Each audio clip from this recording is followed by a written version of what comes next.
Welcome back to Face to Face. We're talking about that case up in Seven Hills where police tried to break into a house and the resident there shot 3 of the officers. He says he didn't know that they were cops. We're talking to his attorney right now. Let me show you. I thought Justice of the Peace David Gibson in Henderson made some very unusual comments during the hearing. He said the case cries out, that's his quote, for an evaluation of the Metropolitan Police Department's policies, including the classification of search warrant risk levels.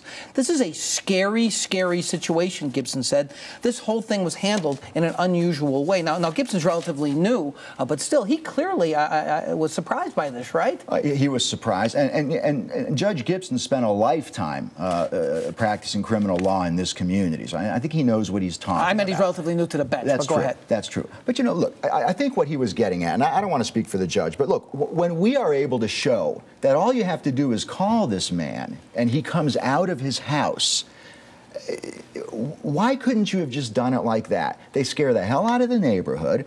When you hear the 911 tape, the people in this house are frantic. They sincerely believe that someone is going to cause them serious harm.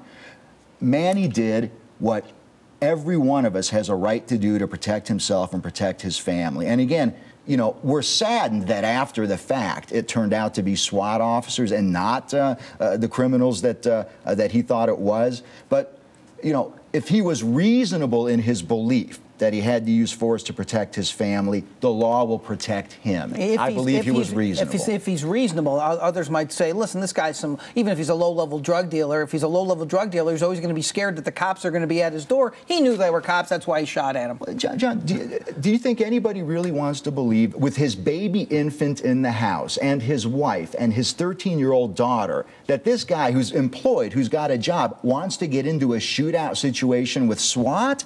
It doesn't make sense, John. The most reasonable explanation is what he told the police afterwards, and that is, you got to believe me, I had no idea. You got to know in your heart, I would have never shot at police had I known it was you. We're out of time, Mr. Wood. Appreciate you coming on. I hope we can get Metro and the DA to talk more about this. Thank you.